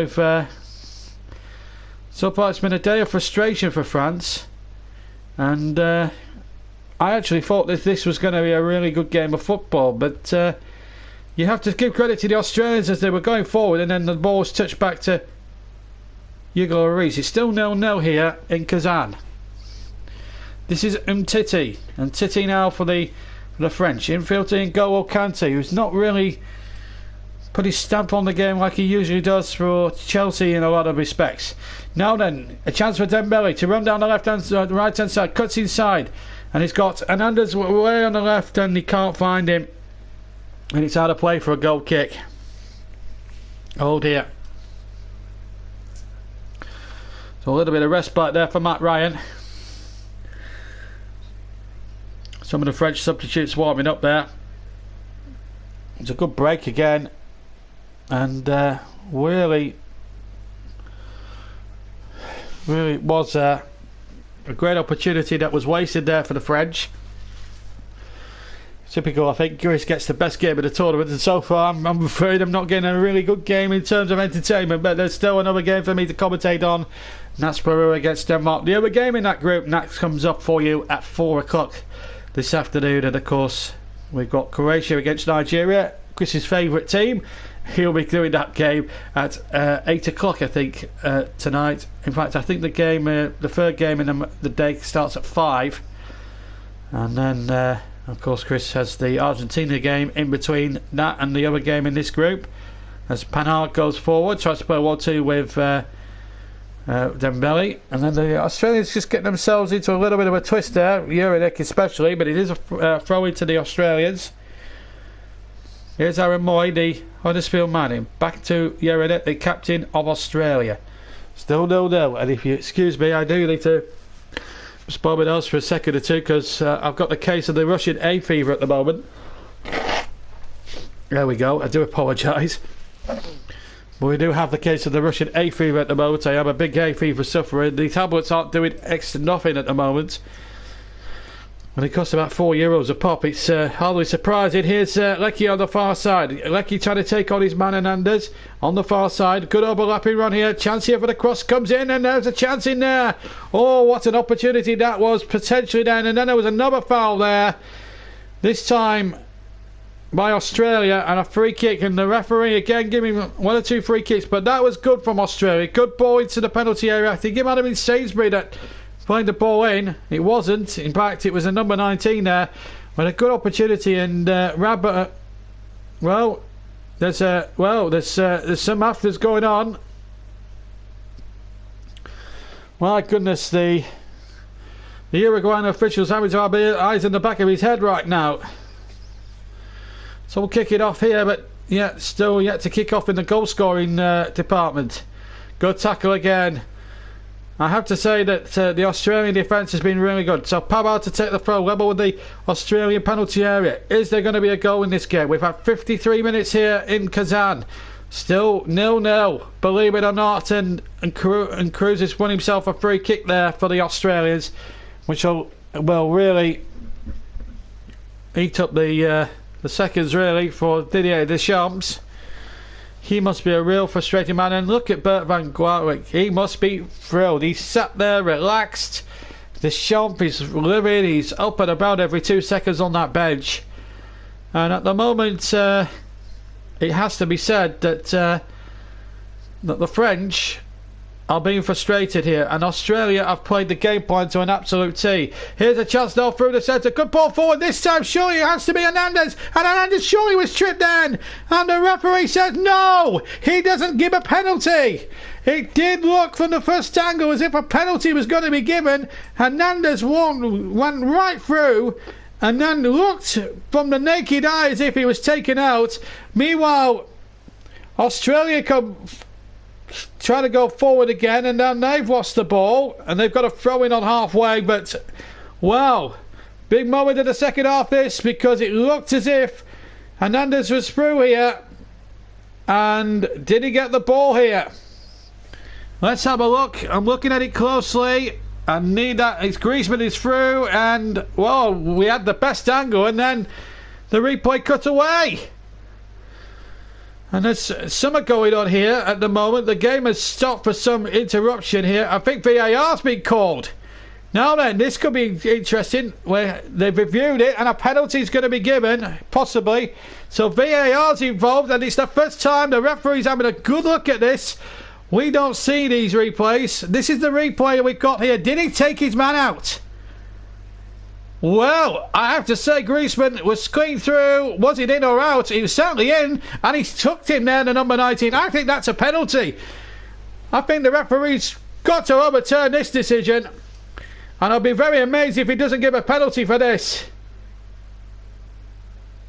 He's given it. The penalty's been awarded, and I think that's the right decision in the end.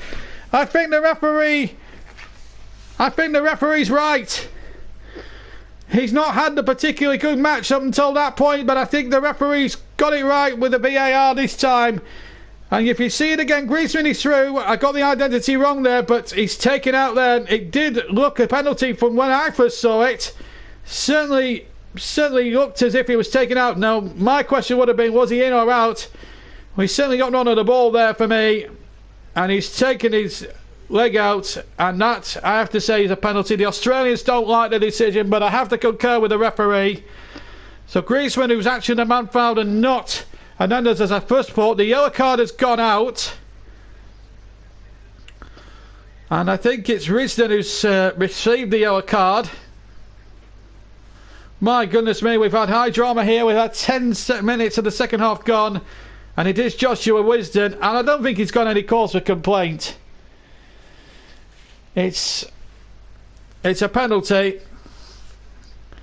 Well, people will have different opinions on this, but Griezmann has the chance here. Matt Ryan is not a bad penalty stopper, as we saw last season for Brighton, and this man can save the penalties. Although the Uruguayan officials will be looking hard at the keepers here to make sure they don't move off the line before the kicker takes his spot kick. It's a short run up. It's going to be left-footed from Griezmann. Here he goes. Griezmann against Ryan. France against Australia. A chance here for France, who have been frustrated up until now, to go in the lead here in the World Cup group game. Griezmann left foot, and it's into the corner. Matt Ryan never got even anywhere near the penalty. We have a goal, and it's been a penalty for France. We've had drama here in the second half. Well, the first half was not really incident-packed as the second half has been, but the French are in front, and all that frustration has been wiped out. And I have to say, VAR has done its job this time. I have been very critical of the system, certainly in England. Ryan didn't even move.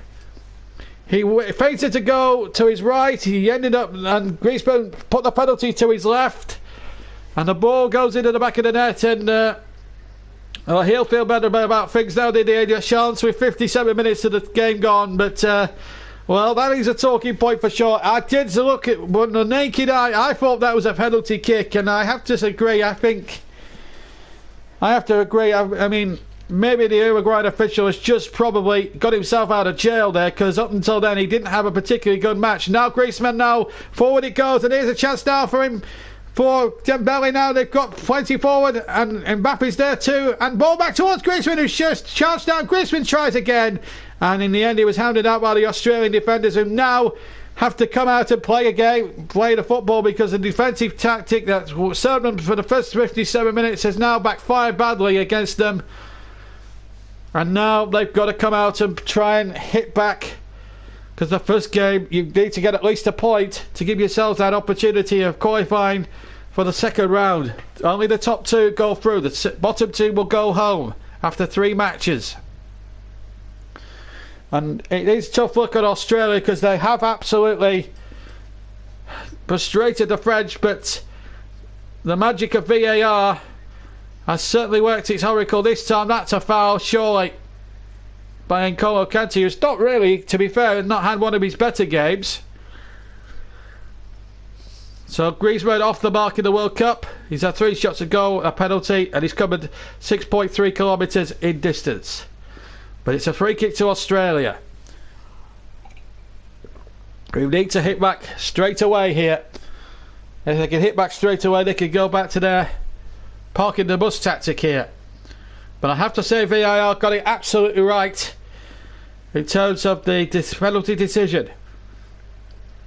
The Australians, tough competitors they are up against it now. Well, unless Moy can put in another good delivery like he did in the first half, and it could be an equaliser. But it's all kicked off here as we come up towards an hour. Moy with a 3 kick into the penalty area, number 2. Australians, and they claim a penalty. They want a penalty for handball. He's given a penalty. A penalty to Australia for hands against Ntiti. Oh my word, the last 5 minutes it has kicked off big time. The Uruguayan officials given 2 penalties, one by the aid of VAR. And now the French are complaining. Is it going to be another VAR job? And Ntiti is incensed. It's all kicked off here in Kazan. There's the 3 kick. Moyes there. Yes, handball. Definite handball. No question about it. The referee's got it spot on. It's a clear handball. He's got his arm up. It's a penalty. The referee's absolutely spot on, and I think Ntiti should be booked for a deliberate handball as well. Well, what a 5 minutes we've had here. Well, it's took a while to get going this game. Well, that was brainless from Samuel Ntiti, and Jelinek of Aston Villa has the opportunity of levelling it up right-footed from the penalty spot. It's a longer run-up than Griezmann's was just a couple of minutes ago. This to put Australia back in the game. Deschamps looks livid. So Jelinek against Lloris now for 1-1. What a turnaround here this could be. And Jelinek sends the keeper the wrong way. And Australia are back in this game. Wow. What a cool penalty! What a cool penalty indeed by Jelinek of Aston Villa. And the Socceroos are right back in this game to the delight of their supporters. Wow!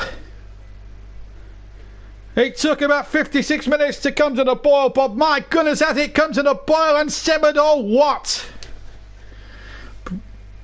This was brainless from Samuel Ntiti. It really was.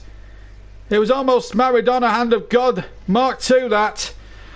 But the finish was emphatic from the penalty spot. And I have to say, two cool penalties. First from Griezmann for France, and then Jelinek. We all expected he would go for the blaster. He side-footed it, and Lloris went the wrong way. And France, having got into the lead, have had all that good work undone, and they didn't need VAR for their undoing this time. Australia right back in it, and what a way to hit back. But Samuel Ntiti will be absolutely furious. 2 goals in 4 second half minutes. This has been an unbelievable last 5 or 6 minutes here in Kazan. Well, the game took a while to come to the boil. My goodness, it's come to the boil now. And we've got a last 28 minutes possibly to savour here now. Well, you wanted more action, John? Well, I've certainly got it now. If you don't ask, you don't get. Cruz to take the throw. But there's going to be an Australian substitution. Oh, my goodness. Oh, well, we couldn't have asked for any more drama if I'd tried. There's a substitution. Nabao is going to be coming off. He looks very vexed about it, but he hasn't really done much really for me. Milligan giving him a pat on the back. He has worked hard without any success. But here's an opportunity now for the number 9, Juric, to try and make his mark and maybe become a national hero in Australia. Certainly Jelinek has put himself in that category with a very cool penalty. And it was a silly, brainless bit of football, really, by Samuel Ntiti. As Cruz tries to play the ball forward to number 10 down the left-hand side. Moy, who put in that free kick that led to the penalty. Wow. And there's another French player down. I think it's... I don't know who that was there. The camera cut away before I could identify who it was. This is Cruz now for the Australians. My goodness me. Here's Sainsbury. What a game it has been now. And whatever happens now, we've had drama. That is for sure. We're not going to get another 0-0. So all the games that we've had so far have had goals and excitement in them. Or a little bit of excitement in them. A lot more forward by Jelinek. And we've still got another 26 minutes, 25 and a half minutes to find a winner. Remember, the voting's open for the JB Man of the Match. You've got 25 minutes to vote for your favourite and to see who will win the JB World Cup Man of the Match. At the moment, if it was me voting, I have to say, on balance of the way the game's gone, I have to say Sainsbury's been the best defender out on the pitch so far today. The umpteen interceptions he made in the first half were quite remarkable, and it was really good defending. You've got to say that from Sainsbury. And I have to say Sainsbury would be my man of the match at this big stand. But you've got 25 minutes to see if someone else can do it or be the man of the match. But Griezmann's penalty countered that within 4 minutes by another penalty, and from Jelinek of Aston Villa. So players that play for Atletico Madrid and Aston Villa have scored the goals in this game. Well, he'll be happy, Bert van Marwijk. Well, VAR's reared its head for the right reasons this time, giving the French the penalty, but there was no VAR decision needed on the Australia penalty. It was about as clear cut as you could get. And here they go again from Amber Moy's free kick. They're certainly going to lay siege here. I think they could. I think you can even sneak a victory out of this now if they put their mind to it here. The Australians have got a bit of swagger and a bit of confidence about them. They know that the French are there for the taking. This is an opportunity now, and again, good block again. Well, I don't know who my money would be on at the moment, but it's certainly not on the French at the moment. They've been poor in comparison to the Australians, who have dug in and never gave in. And I have to say, Sainsbury's up there for man of the match. Here's Aaron Moy of Huddersfield Town, and he's floated a lovely ball out towards Leckie on the far side. I'll tell you what, Australia deserve to be level in my opinion. They've played really good stuff. Oh, they've given it away, have they? Matt Ryan quickly out of a goal before Mbappe could get there. Oh my goodness me, Leckie with almost a suicidal back pass. and it almost led to a goal for France, and it would have been one of the most cheapest goals you would have ever seen. It would have been up there with the mistake by David De Gea last night. Wow. It's some match this now. Griezmann, who's got the first penalty. Well, this now has to go down as a dramatic finish now if we're going to get a winner here. As Moran plays a 1-2, gets it back again. It's a throw-in. Fekir is going to come on, and Olivier Giroud are going to come on. Double substitution time for Didier Deschamps. And I think those two, quality-wise, have the nous. This is the opportunity here, and Mbappé's through, and he's a very quick player because he's 18, 19 years old, and he almost got through there. But Matt Ryan, as he's done for so many months at Brighton since he's come here, he's been one of the Premier League's better goalkeepers. Up there with the likes of David De Gea and Ederson and Nick Pope, of course, at Burnley. As Olivier Giroud about to come on to the field, and Fekir, who was all but at Anfield for the start of next season, but then had the pull and the move pulled from under his, and the rug pulled from under him. He's moved to Liverpool, pulled from under his feet. But it's all about now Dembele as he crosses into the penalty area. Still 1-1 here. What a game we've had here in Kazan. The second half has been really good, and that's a shock. He must have missed his shot there from about 45 yards out, which was charged down. Still 1-1 is the score, and I have to say, for the life of me, it has been an unbelievable first half, or second half I should say. First half really failed to live up to its billing, and Australia were very, very good in defence. One has to give them credit. That's out of play. That ball didn't in the end find Griezmann.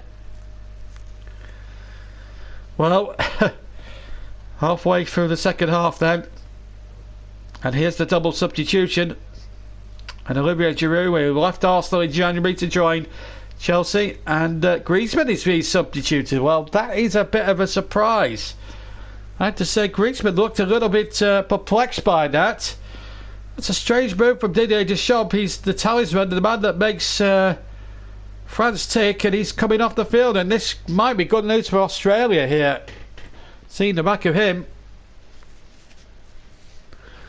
But it's a real opportunity for Sainsbury at Cole now to battle against this big man, Olivier Giroud, who can get goals out of nothing, as we saw in the cup final, as we saw in the FA Cup this season. Scored a couple of goals against Southampton in the semi-finals. Fekir is on as well. I'm sure I didn't see who he replaced. I was concentrated on the Giroud substitution, so if anyone can enlighten me who's replaced who. And well, looked a foul there on the Australia player, but the referee allowing it to go on. Well, there's no problem in identifying who Olivier Giroud is. He's the guy with the big bandage round his head. Here's Pogba now, and the referees had to stop it again. His boot actually came off, funnily enough. Paul Pogba. Now, a chance here for Irvine to come on for Australia. This is what happened. He's lost his boot there. That's what happened. Now then, another substitution for Australia. Rogic is going to come off. And number 22, Irvine, is going to come on. An opportunity for this number 22, Irvine. He's a really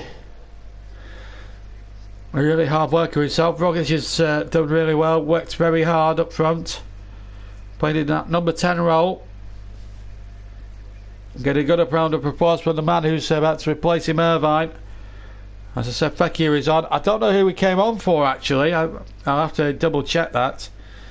But what I do know is that Rogic is off and Irvine is on. And a long ball over the top, but that's surely offside against Giroud. It's not. The referee's allowed it to go. It is a goal kick, is it? It's not even given a corner. It did look as if he was suspiciously offside. So that's it. I really That's a really strange one. I just have. It's Dembele who's off, by the way, for Fekir. So that's the change being made.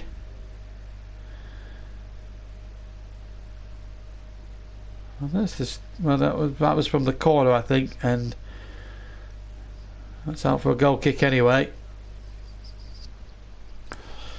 So we're back live with the action now, and wow, 72 minutes gone.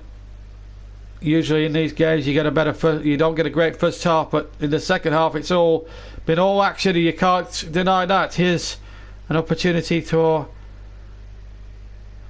Fekir now to take the opportunity. The man who was due to be Liverpool bound, but his club Leon pulled the plug on the deal, and now a chance now. Oh, what a tackle that was. That was a really good tackle, because it looked as if Cruz was through, but the French defender got back there, did really well, and stopped him there. Played 73 minutes. We're less than just 17 minutes away from the end plus stoppage time, and if Australia were to get a positive result, wow, that would be a great result for Australia. And also, what Chris Belter mentioned, France have been a great football side. Yeah, they had the spats in the 2010 World Cup and that, but there was also the poor defence in 2002. Of course, they went out at the first round when they lost on the opening day, if you remember, to Senegal. A goal from Mari Beran. A goal from, Mari Beran. No, it wasn't Beran Diouf, it was El Hadj Diouf. Remember him, El Hadj Diouf? He got a move to Liverpool on that one moment. He did. And the French actually stumbled out at the group phase as holders that week, or that year. 33% shot accuracy for the Australians. Just looking at some stats there, but at the moment it's 1-1, and that's the score that matters with 16 minutes of the game to play. They still might be a winner. There's still time for a winning goal. And here they come again. And it's Irvine playing it out to the far side. Australia going for this now. Here's Lecky against Hernandez. Well, that's been a good battle on that far side. And then he gives it straight away. You don't want to be giving it away to N'Golo Kante, because he can murder people like that. Now then, a chance here for Fekir. Number 18, Fekir. Now coming forward. He's got Mbappe up ahead as well. And Giroud. So it's a new up front three. So two of the front three have been swapped around, and I would fancy that Giroud will be the central striker, with Fekir and Mbappe on the flanks, because they're going on the pace he was, and Giroud, as I say, is more, as everyone's been saying, is more of a target back. Now Pjanic plays it back. This is Sainsbury now. 1-1 with quarter of an hour exactly to go here in Kazan. First of a quadruple bunch of live games for you here from this World Cup. My goodness, the JB Clark YouTube channel is going to be busy today. We'll be off the air at about just after 2 o'clock this afternoon for about 45 minutes, and then we'll be back with you for the other games, of course. Wow, some games we're going to have here. These kick-off times are British times, so just to give you a flavour of what's coming up here later on, I'm sure Chris will tell you what's been happening. So the other games will be on. I think one is at 2, one's at 5. So the Argentina game kicks off in just over 90 minutes time. Chris will have commentary on that one. I'll be presenting. Then I'll be back on the mic at 5 o'clock for Peru against Denmark. And then Chris will be back on mic with his favourite team, Nigeria, as they take on the Croats in Group D. So Chris has got the Group D opening fixtures. I've got Group Z at the moment, and in this particular Group C match, we've got 1-1 at the moment, and another foul there on the Australians. So a free kick in a very good position, and guess who's over the free kick? None other than our old friend from Huddersfield, Aaron Moy. Must be about 20-30 yards out. Started his career incidentally at Manchester City. Everybody's in there. One or two others is in there. The free kick taken short here. Chance here to get the ball into the box. It was charged down. They appealed for a handball, but the referee or assistant weren't going to give it. But it is an Australian throw, and there are Well, there's going to be another change. France are about to make their third and final substitution. And it's a big throw with the dice now for Didier Deschamps. Irvine battling for it on the far side with Hernandez, but loses out to Fernandez, and it's a throw-in to France, level with their own penalty area. But the Australians are not biting in, and Aaron Moynihan, in his determination, has won the ball back terrifically well. Australia know they're giving France a right scare here today. And there's still 13 minutes to cause an absolute sensation here in this World Cup. Well, we've not seen many shocks so far. Well, we've seen Iran yesterday with a crazy own goal. Australia, if they could get another one, and hang on, my goodness, it would be the shock of the whole tournament so far. So Matuidi comes on. Off comes Tolisso, on comes Matuidi. France have pulled out all the stops now.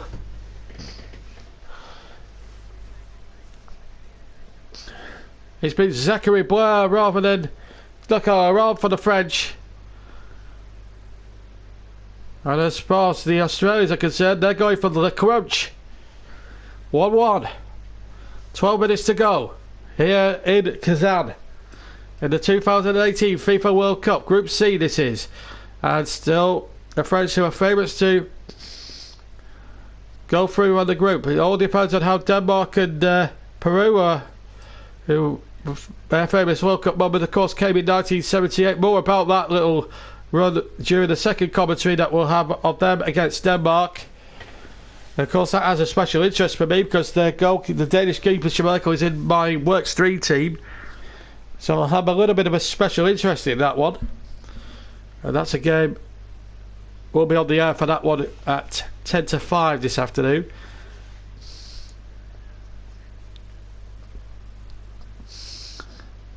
Meanwhile here it remains 1-1. 19 minutes left in an all-action game here in Kazan. Certainly as far as the second half is concerned. Here's Matuidi getting his first touch on the far side. We've got Pogba in a bit of space. Pogba's ball was the ball to Pogba was a bit strong, but he kept hold of possession remarkably well.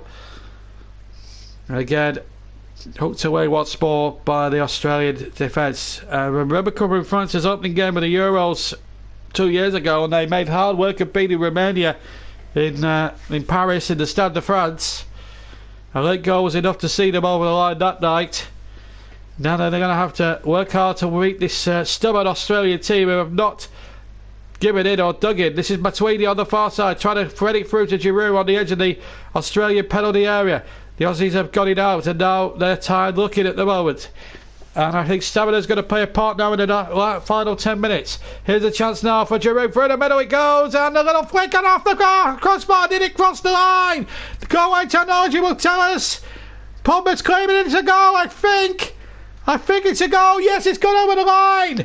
Paul Pogba for France with 10 minutes to go. Goal line technology this time comes to France's aid. And the French have broken Australian hearts. The ball looked as if it crossed the line. It was Pogba there, and there was a 1-1-2, and Pogba with the shot. He gets a deflection here.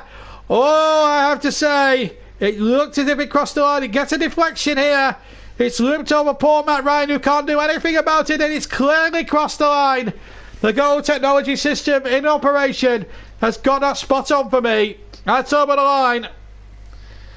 This is the best angle I've just seen it above. Yeah, he's clearly a yard or two over the line. No doubt about it. They needed the aid of technology today, the French. And my word, they've made hard work of this, but they're going to win the game if they can hold on. But remember, they led for 4 minutes the last time. They got the lead for a VAR-assisted penalty decision through Antoine Griezmann, but then the Australians hit back straight away. And there's nothing to say why the Australians can't do it again.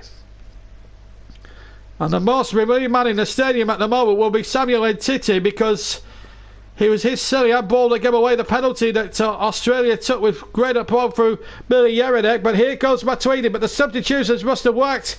And Paul Pogba, one of the most luckiest goals you'll ever see, has just probably put France on 3 points. Here's Mbappe now. 2-1 to France. Coming up towards 8 minutes to go. A deflected goal from Pogba that just crossed the line. I have to say the referee took an eternity to point to the centre spot. It took him a good 5 seconds between the ball crossing the line and him pointing to the centre spot. I don't know how long the delay was with the watch going off, but the referees, of course, are wired up by a watch, special watch, that will tell them whether or not the ball crossed the line or not. And here go France again, looking for a third. And here they go again, Matuidi on the left-hand side. Can he keep it in? Yes, he can. The ball in down towards Giroud. Header won by Jelinek. And then into the arms of the goalkeeper, Ryan, who has to get forward now. Australia need to start attacking now. They're going to have to be caught on the break, and the French have won that back remarkably well. They're starting to play football now. They're 2-1 up. Here's Mbappe. Can't win the ball through. Then the ball looking for Giroud. And Giroud keeps possession here. He's won possession, in fact. And you've got to feel some sympathy for Australia because they played up until, well, this is the goal line technology. Pogba's deflected shot, and as you can see there, he's about a yard over the line. If you looked at the technology, well, absolutely not. It's an absolutely interesting statement. Just think 8 years ago, without goal line technology and VAR, Australia could be winning by a goal to nil. Well, yeah, and we could be talking about one of the greatest controversies for years as well. An inch maybe was more justice than what I said, a yard, but it was the right decision regardless. Fekir with the corner now for the French, looking for a third here, which would be a bit harsh on the Australians. Ryan has done well with a punch away, only half away, mind you, and then the shot over the top is into Rome's head, and that will suit the French down to the ground. Well,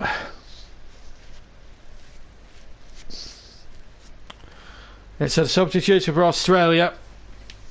Off comes Cruz, who again has worked hard, and on in his place comes Arizani. So no opportunity for Team KL to join that exclusive band of players who have scored in 4 World Cups consecutively. He'll get his opportunity potentially against Peru or possibly Denmark to hit his mark in that one. No Cahill, no party. But it's still 2 matches for him to make an impact in this World Cup, so there's no time for panic yet for Australia.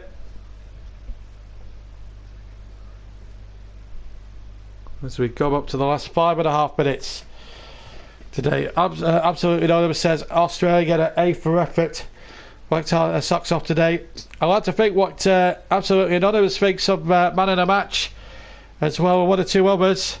If you would prepare to give us your voting, I'm still going for Sainsbury because he's done really well in the game. I know you have to say Pogba and the bigger likes haven't really worked hard, but I'm going to say Sainsbury because I think he's done well. Aaron Moyes a candidate, and 1 or 2 of the Australian players deserve an honourable mention because they've played really well. I do think they've actually been the better team.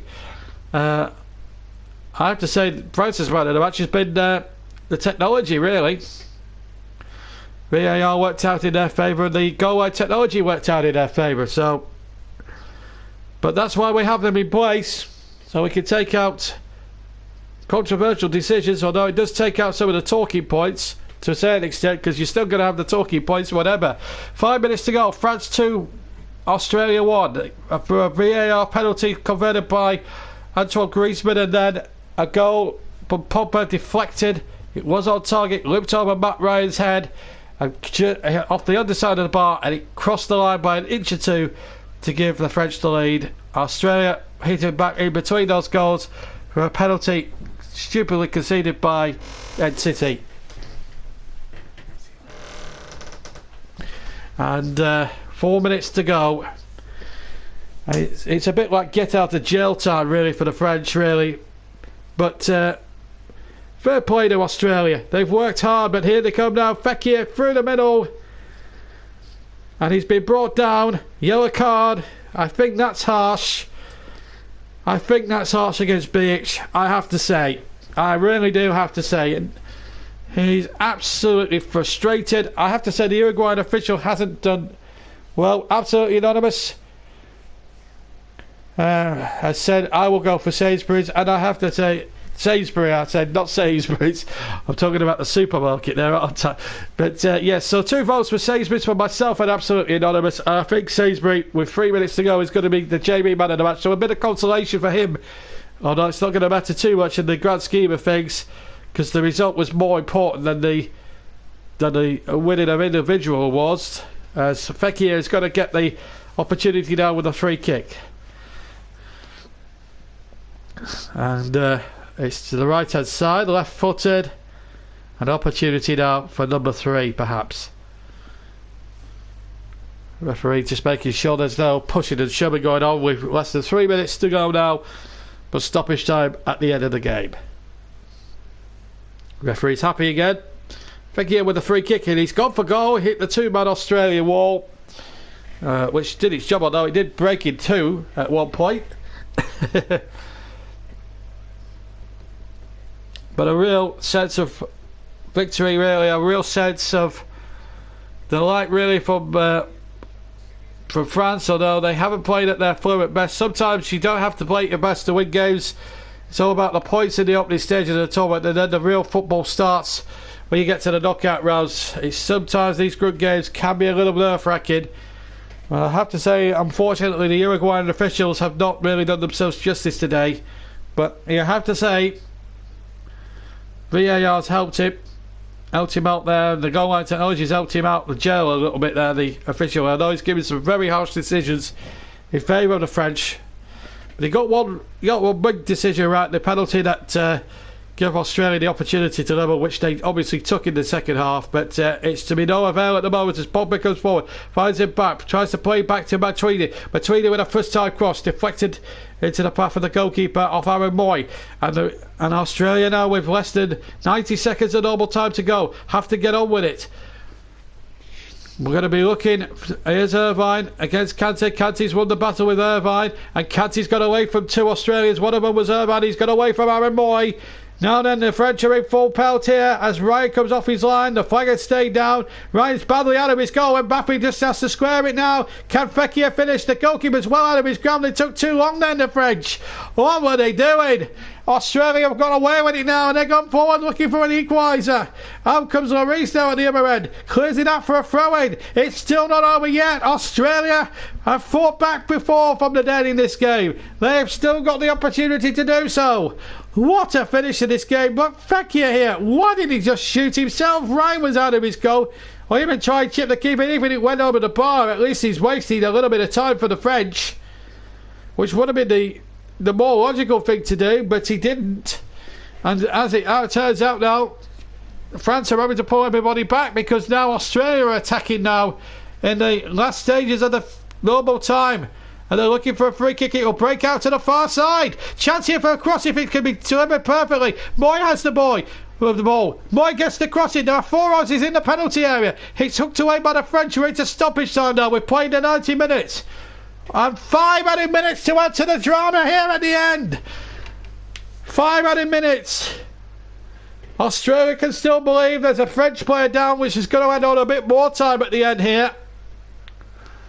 Although I don't think he did anything wrong there, the Australian. Wow. I have to say my tip for the title, well, they've not performed to the standards I expected them to.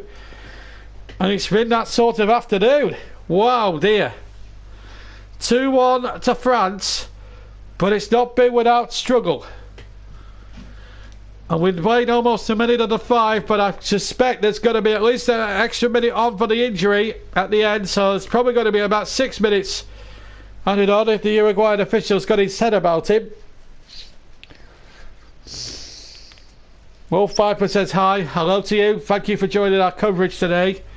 And I hope you'll stick around for another 3 matches and all separate programmes. Of course, the next one is at 10 to 2. We'll be back live at 10 to 2 with Argentina against Iceland in Group D. Chris Whiteman will be your commentator, and I will be the centre for that one, and Chris will be commentating on that one. And then it's the roles reversed for another Group C match. Chris presented, me commentating, and then later on, the late kickoff, it's Croatia against Nigeria. Again, I'll be presenting and Chris will be commentating. That will be Group D and C's first match is sorted out. And then it's Brazil tomorrow and England on Monday. Meanwhile, here in Kazan, it's 2-1 to France. We now played nearly 2 of the 5 minutes. I suspect there will be a little bit more time at the end of the game. What a second half it has been. The first half was not a classic.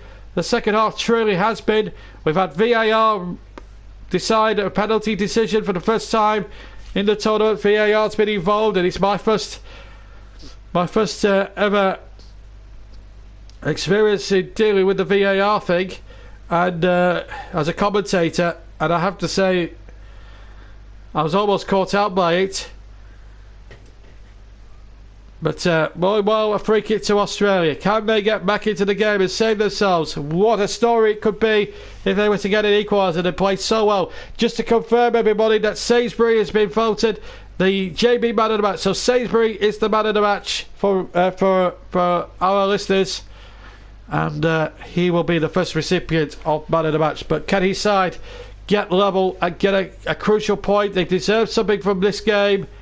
They played really well, they dug in really hard, and for them to not come away with something would be a real disappointment, because they've brought a lot of vigour, they've brought a lot of spirit and a lot of guts to the game. But it's all going to be in vain unless they can get an equaliser. Here's a chance now. Can they get an equaliser? They deserve something here. Good skills there. Can he get the cross in? There was 4 Aussies waiting, including Irvine. There's the ball back into Bamaran Boyd. Turn behind. Is it going to go for a corner or a throw-in? It's a throw-in to Australia. We've played 3.5 of the 5. It's going to be a long throw-in now. And so we're interested to see how the French deal with this now. The 2 benches are all up on their feet now, watching with great interest. The Socceroos. A minute and 15 away from defeat. Here comes the throw into the penalty area. And Jelinek was in there. Jelinek trying to save it for the Australians. Still might break for them. Shot comes in, deflected. And again, the French just get enough bodies in the way to stop Australia going any further. And now Hernandez to bring it forward, but again, well defended by the Australians. They've defended so well. We're to the last of the 5, but I suspect there'll be another minute more at the end for the injury to Hernandez at the end. But my goodness, what a finish. What a second half it has been. We had a 4-minute flurry where it all happened. The VAR penalty given against Australia, quite rightly so. I have to say, the Argentinian VAR guys, fair play to them. There can be no doubt about that. And then the equaliser, a definite clear-cut penalty when City handballed in the penalty area. Penalty was given, and a poor Pogba deflected shot clearly crossed the line according to goal line technology. Well, it's given France a 2-1 lead and a possible victory. We now played the 5 minutes, but I suspect there'll be an extra minute more for the injury. The Australians will stop to wonder here. 1 or 2 of them putting a brave smile on things here. But surely now we've got to play an extra minute because of the injury. They've got a free kick on halfway. But Australia will be proud of the effort there. Lads have shown their well. He's only played 30 seconds over, as it turns out, because the whistle has gone. I think there was more than 30 seconds at the end there that he should have added on for the injury, but it doesn't matter now. France, hooker by crook, have won it. But you have to feel some sympathy for the Australians. They battled and never gave in. They kept on going and going and going. But at the end, the French, and a bit of help from VAR and goal line technology, win the day. The first goal came from a VAR penalty decision after 58 minutes when Griezmann was tagged in the penalty area. It did look at first glance as if it was a penalty, but and the French didn't get the decision initially. Then they persuaded the referee to go to VAR, which he did. They looked at the decision and reversed the decision to give the penalty, which was quite rightly awarded. Griezmann put away the spot kick, and then Australia hit back about 4 minutes later. A silly, brainless handball from Samuel Ntiti gifted the Australians an equaliser, which Yuri Jelinek put away to make it 1-1. And then with 10 minutes to go to full time, a deflected Paul Pogba shot that just about cleared over the goal line. Goal line technology confirmed it. And France have won. What a finish. What a second half. France now top the group on 3 points. I'm out of breath. I need to get ready for presenting at 2 o'clock. So that's me done for the broadcast. I'm going to hand you back to Chris Whiteman, who's going to wrap up this first game of 4, because I have to say it's been an amazing game to commentate on. Certainly the second half certainly lived up to all the billing. But France have struck lucky. They've beaten Australia by 2-1, and it's back to Chris to wrap up now. Over to you, Chris. Thank you, John. Well, what a second half that was. He certainly demanded a bit more action, and we got it in the bucket loads. Plenty of controversy, and the penalty decision, the VAR decision, has caused tons of debate on Twitter. There's a lot of people saying it wasn't a penalty. A lot of people saying it was a penalty. Depending on which replays you look at, there is a tiny touch from the defender, but it's all down to interpretation from the officials. But it's been an incredible second half. The first half was a bit boring, let's be honest, with only one real chance. But Hugo Lloris making a big save. Let's not forget that big save in the first half could have been 1-0 Australia. Could have made a massive difference. But the second half, it was fairly even. Let's be honest, Australia took the game to France. They certainly deserved to get something from it, but just didn't have lady luck on their side. Pogba with the goal that separated the two sides, only just, we're talking literally millimetres over the line with a shot against the crossbar.